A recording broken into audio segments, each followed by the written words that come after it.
안녕하십니까.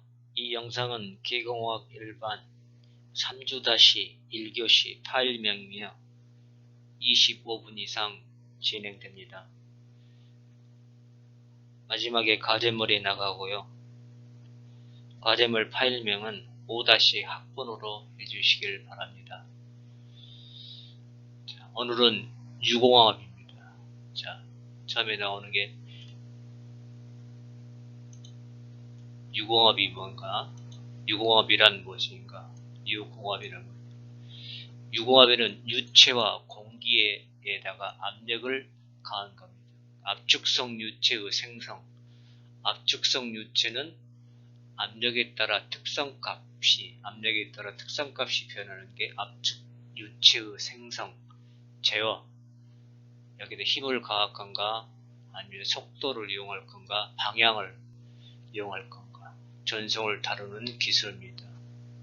자, 유체의 압축은 여기 이제 원동기, 유체의 압축은 원동기에 의해 발생되는데, 원동기라는 것은 동력을 만들어내는 거죠. 동력을 만드는 건 어디서 오냐? 전기 모터나. 전기 모터 역할은 전기 갖고 있는 에너지를 역학적 에너지, 기계적 에너지로 만드는 게 전기 모터고, 내연기관은 화석연료가 갖고 있는 화석연료를 열에너지로 변환시키고, 열에너지가 다시 역학적 에너지, 기계 에너지로 바뀌는 게 내연기관이죠. 전기모터나 내연기관에 의해서 발생됩니다. 자, 유공업의 적용 후에는 실제로 적용하는 자동차 조향, 핸들 장치 및 제동 장치, 브레이크 장치에 사용되고, 우주왕복선, 또 농기계, 공작기계, 항공산업 등에 널리 사용하고 있습니다.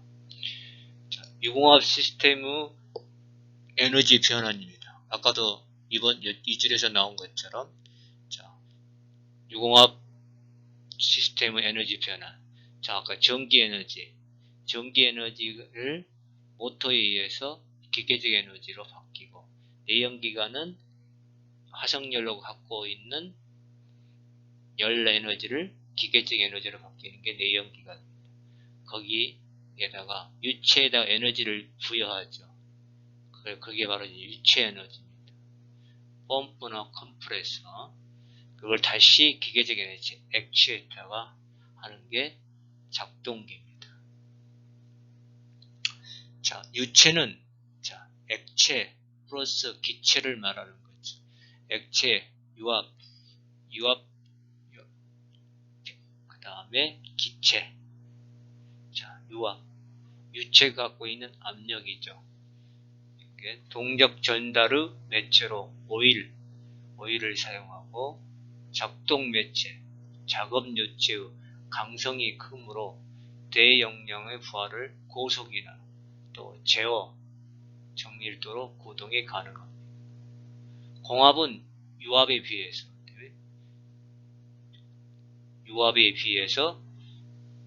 저압일 때, 그러니까 작은 힘이 요구되는데, 얘는 공압을 사용합니다.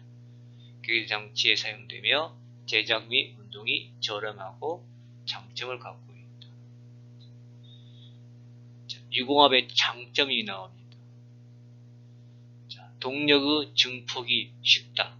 아까 유압은 공압에 비해서 큰 힘을 얻을 때, 그러니까 동력의 증폭, 크게 얻을 수 있고 감속할 수도 있고, 밸브를 위해서, 그러니까 압력 제어 밸브, 유량 제어 밸브, 방향 밸브, 이 세 가지를 이용해서 동력을 증감을 시킬 수가 있습니다. 호스나 관을 이용하여 동력 전달이 쉽고, 기계적인 동력 전달보다는 유리하지만 전기적인 동력 전달보다는 불리하다. 자, 이 동력을 전달하는 방법은 전기적인 방법이 있고, 기계적인 유공압에서 하는 것처럼 있고, 기계적인 방법이 있고, 유공압 전달 방법이 있는데, 유공압은 이 세 가지 방법 중에 중간 단계라는 얘기입니다. 자, 그 다음에 정밀도가 상당히 좋다. 공작 기계의 경우는 뭐예요? 10,000분의 1이 즉 1인치당 25.3mm당 허용온도차가 10,000분의 1 정도입니다. 상당히 정밀하죠.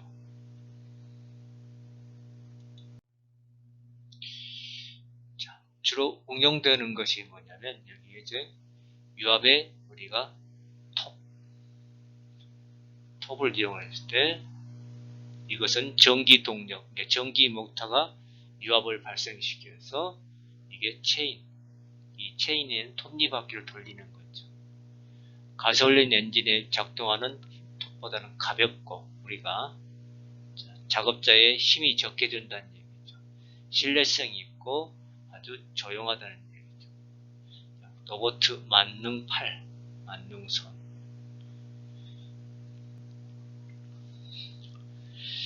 그 다음에 유공업의 역사입니다.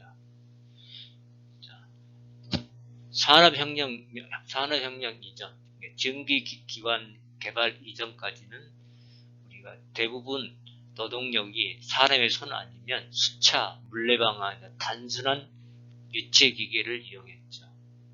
그런데 산업혁명 이후, 전기기관차 발명 이후 우리의 유공업의 기본적인 법칙들이 발견되죠. 그게 첫 번째 파스칼의 법칙입니다. 압력은 항상 면의 수직이요. 동일선상의 압력은 같고 한 점에 가한 압력은 어느 방향에서 같이 작용한다. 이게 파스칼의 법칙이죠. 그래서 파스칼의 이 사람의 명을 따라서 파스칼의 압력의 단위를 파스칼로 쓰죠. 그 다음에 베르누이 방정식, 유체에 적용된 에너지 보존의 법칙입니다. 이게 위치수도, 압력수도, 속도수죠. 들어오는 유체 에너지는 나가는 에너지와 같다. 이게 바로 에너지 보존의 법칙이죠. 1850년 이후, 산업혁명 이후에는 이제 이 유공압이 크레인이나 프레스 이런데 유압 장비에 사용되기 시작했죠. 근데 그때 이제 이 유압 장치에 사용했던 그 작동 유체가 대부분 물이었는데 이 물의 냉적이 뭡니까? 밀봉이 잘 안되고 윤활 역할을 잘 못하고 그러니까 되게 부식 등의 문제가 발생했습니다. 그래서 20세기 초반에 이 물 작동 유체 대신에 오일을 작동 매체로 사용하기 시작했습니다. 20세기 중반까지는 이 유공업이 대부분 군사적 목적으로 사용됐는데 이게 세계 2차 대전이 끝난 이후에는 이게 산업용으로 전환이 되기 시작합니다. 그래서 비행 제어 장치, 유압 제어 시스템, 우주 왕복선 그런 게 뭐야? 대부분 자동차, 공작 기계에 적용이 되기 시작했죠. 최신 유압에 대한 기술 전기 유압 제어 시스템, PLC, 마이크로 프로세서를 이용한 제어 시스템, 신소재를 이용한 부품에 의한 제어 시스템으로 많이 발전되기 시작했죠.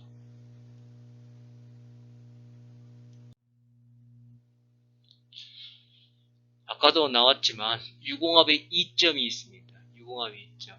아까 동력을 전달하는 기본 방법이 나올까요? 전기, 기계, 유공압이 있다고 그랬죠.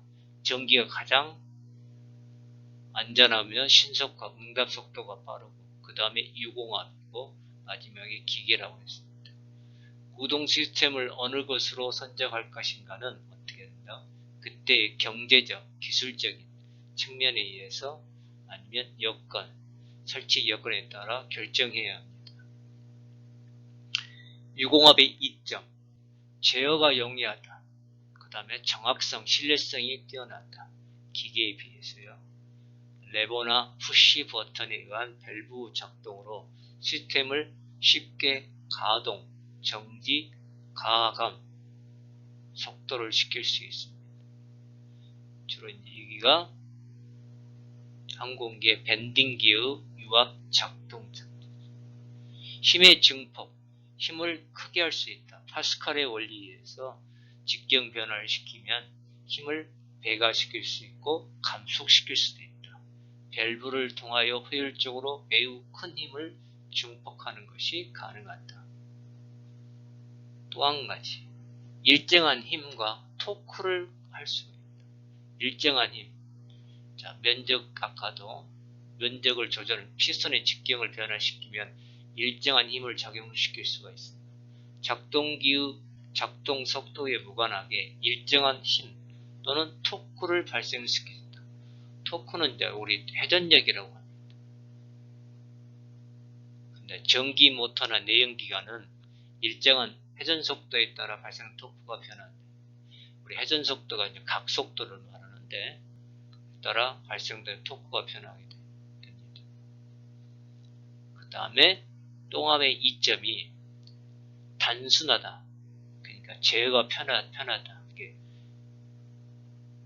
부품의 개수가 전기 시스템에 비해서 단순하게 비하여 부품의 수가 적기 때문에 단순하고 또한 안전하고 유지 보수가 간단하고 그 다음에 거기에 비해서 경제성 싸다는 얘기입니다. 순간적인 역전 운동, 과부에 대한 자동 보호, 무단 변속 등이 가능하다. 자, 근데 유공압의 이점만 장점만 있는 게 단점도 있죠. 자, 만약에 아까 유공압의 작동 매체를 오일로 사용하니까 뉴유 새는 경우에는 어떻게 된다? 지저분하게 쉽고 또 높은 소음, 원동기 소음, 작동력 누설에 따른 화재 위험성, 그 다음에 환경 오염 문제, 그 다음에 작동력에 기포가 발생하는 뭐 베이퍼록 현상이나 캐비테이션 이런 게 유입되면 압축성, 큰 힘의 증폭할 때 압축성이 증가되어 압축성이 증가돼 작동 불량, 큰 힘을 얻을 수가 없다는 얘기죠.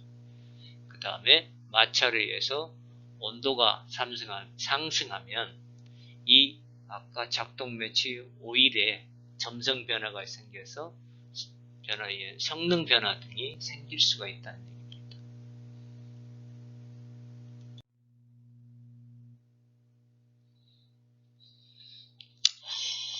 자, 유공압의 적용은 어디냐? 자, 여러 가지 구동이 여러 가지 아까도 얘기했지만 우리가 케이블카 그림 오른쪽에 보면 이런 케이블카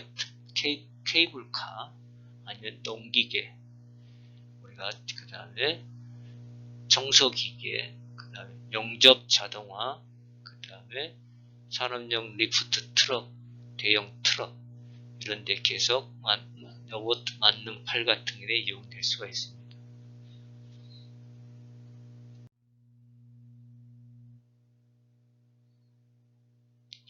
자, 유공압 시스템의 구성 요소입니다.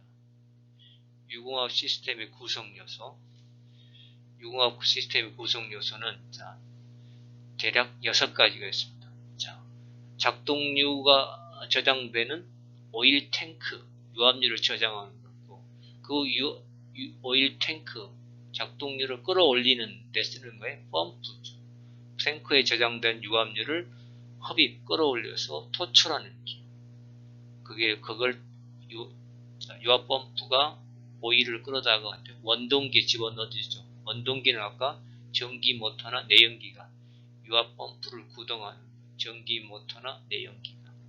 여기서 밸브는 3가지, 압력, 유량, 속, 그 다음 방향, 유압류 방향, 압력 제어, 유량을 제어하는 3가지 밸브가 있습니다.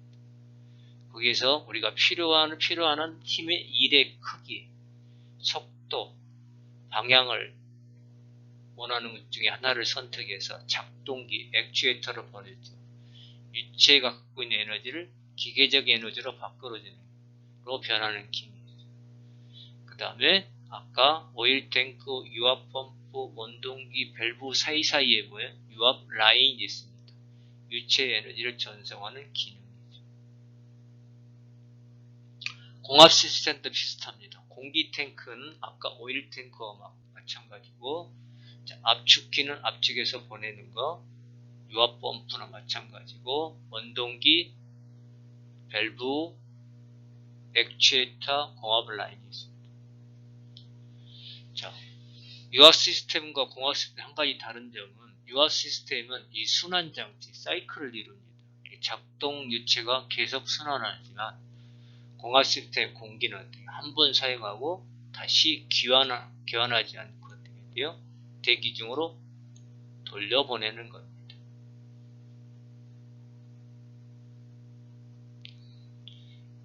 유공업 산업 규모와 범위. 유공업 산업은 앞으로도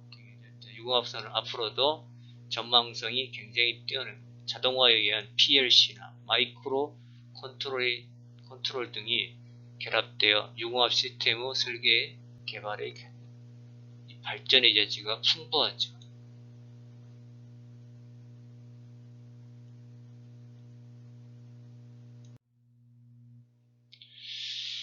아까 이 유압류 작동 유체를 사용하는 저 오일의 문제성, 환경 문제입니다.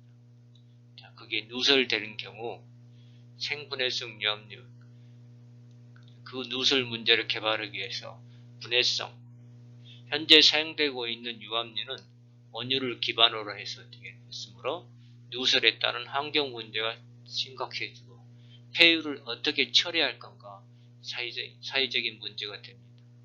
그래서 어떻게 돼? 생화학적으로 분해가 가능한 유압류를 개발하고자 하는 거고 거기에 대한 연구와 투자가 된다는 얘기입니다. 유압류 유지 관리 및 폐기 처리, 폐유압류 발생을 최소화하고 환경 오염을 유발시키지 않도록 발생된 유압류를 관리, 처리한다는 얘기죠. 오일 누설 줄이기 위한 방법. 배관의 이음 부분, 공합 시스템은 윤활기가 있어서 발생되는데 이 발생되는 원인을 차단하는 겁니다. 근본적으로 유압류 누설을 방지할 수 있는 밀봉 장치 또는 이음새 개발하기 위해서 노력을 하고 있습니다. 그 다음에 소음 줄이기, 원동기에 나온 소음 줄이기. 유공합 부품 제조업체는 소음의 발생 원인인 유압펌프나 아까 유압펌프 같은 경우에는 유압 탱크에서 유압류를 가지고 올라오는 거죠. 모터, 원동기 이를 저소음형으로 개발하고 유압 호수유, 수격 현상이라든가 베이퍼로 현상 이런 것을 최대한 줄이기 위해서 설계 변경, 그 다음에 필터, 방지대 이런 데를 설치하여 소음을 가감시키는 대로 노력하고 있습니다.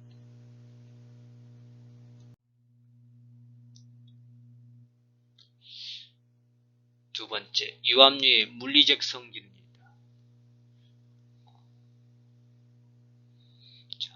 유압류의 첫 번째 걸림은 일단 청결 상태가 유지돼야 됩니다. 청결 상태가 유지되도록 해야 되고 이 청결 상태가 유지가 안 되면 기포가 발생되고 베이퍼 현상이 일어나서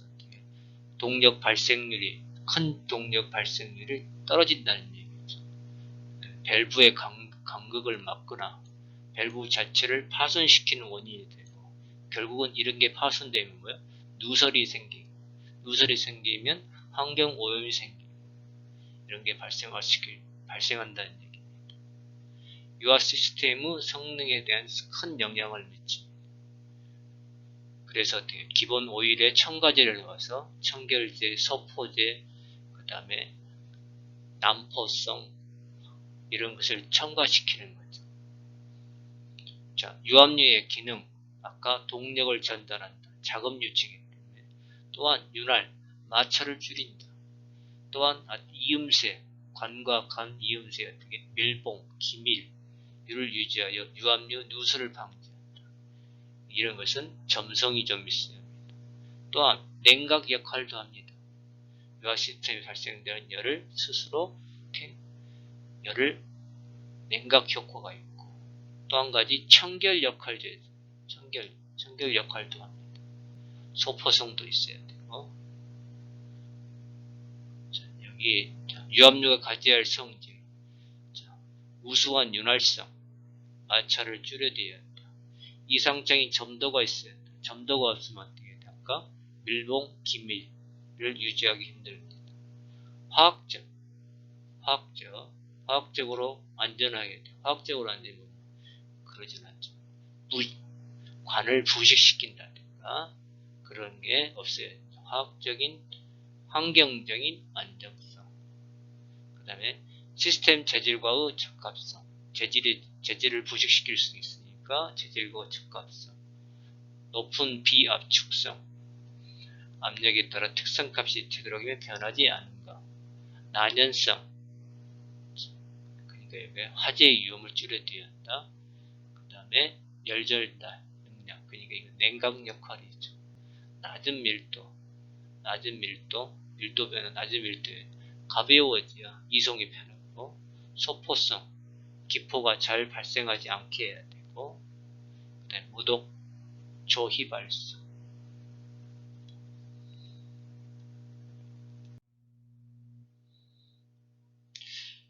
유압류 교체 시기를 어떻게 보냐? 자, 대부분 어떻게 돼요?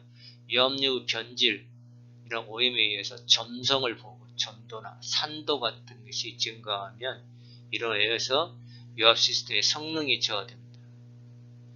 그러니까 잘 압축이 안 되다든가 아니면 아까 유압력 갖춰올 조건 10가지 중에서 몇 가지가 빠뜨리면 그만큼 효율이 저하된다는 얘기죠. 교체 방법, 정기적으로 교체하고 또는 어떻게 환경 문제로 인하여 유압류 상태를 검사 후 결정을 해야 한다. 유압류 상태를 나타내는 지표는 점성, 그다음 수분 함유량, 불순물, 유체의 물리적인 성질, 밀도, 압력, 압축성, 점도 지수 등을 다 봐야 한다는 얘기죠. 유체에 대한 정의가 나옵니다. 유체는 액체와 기체를 통틀어서 유체라고 합니다. 액체의 특징, 질량이 일정하면서 담긴 용기의 모양에 무관하게 일정한 부피를 갖는다. 이 그림이죠. 비압축성으로 가정하는 경우가 많다. 즉 압력에 따라 특성과 별로 변하지 않는다는 얘기죠. 그 다음 압력이 증가해도 부피가 변화가 없다. 자, 때로는 이 압축성으로 가정하는 경우는 최적 탄성 개수가 압력 증가에 따른 부피가 줄어드는 비율, 최적 탄성 개수가 있는 경우, 최적 단계수가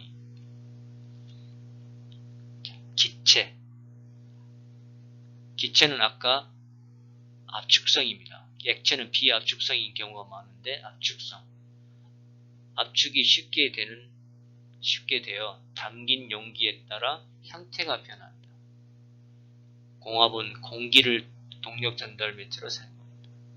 공압의 장점, 난연성, 화재 위험성이 적고, 그 다음에 유압력에 비해서 청결하고, 그 다음에 대기 중으로 보내기도 하고, 대기 중에 공기를 흡입할 수 있고, 그래서 유광은 공기를 일부러 방출하니까 귀한 해로가 붙을 필요가 없습니다. 단점은 압축성이 커서 정밀한 위치 에너지 또는 큰 부하가 작용할 때는 사용이 불가하다. 그 다음에 유압에 비해서 응답 속도가 느리고, 그 다음에 공기에는 질소, 산소, 기타 등의 아르곤, 헬륨, 수분들이 있어서 어떻게 부식성이 있습니다.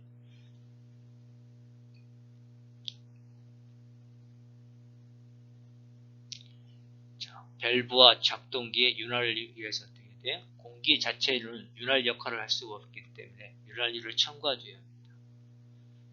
그 다음에 공기 탱크에 폭발 위험성이 있으므로 압력을 대략적으로 17kg 포스퍼센치의 제곱 이상으로 하면 폭발 위험성이 있습니다.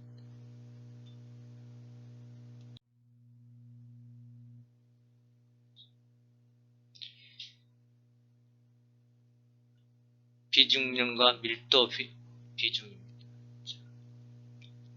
자, 무게는 질량에다가 가속도를 중력 가속도를 곱한 거죠. 지구에 의하여 물체에 작용하는 힘, 중량, 질량 곱하기 중력 가속도.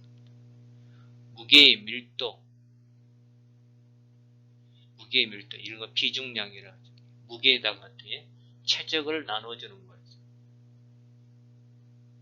비중은 물의 비중량분의 대상 물질 비중량이죠. 물과 비교를 하는 겁니다. 질량 밀도, 이건 최적분의 질량이죠. 킬로그램 퍼 메타의 3승입니다.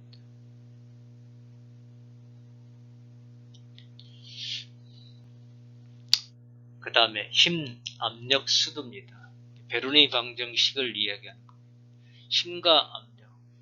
자, 압력은 면적분의 힘, 파스칼의 면적분의 힘이다. 힘과 이 면적 관계는 항상 수직으로 만나야 합니다. 압력의 단위는 SI 단위 파스칼입니다. 압력의 단위는 파스칼, 1반은 10의 5승 파스칼이고, 자, 수도. 자, 압력은 면적분의 힘인데, 면적분의 힘인데, 힘은 질량 곱하기 중력 가속도. 질량은 또한 밀도 곱하기 최적. 그래서 또 최적은 면적 곱하기 높이.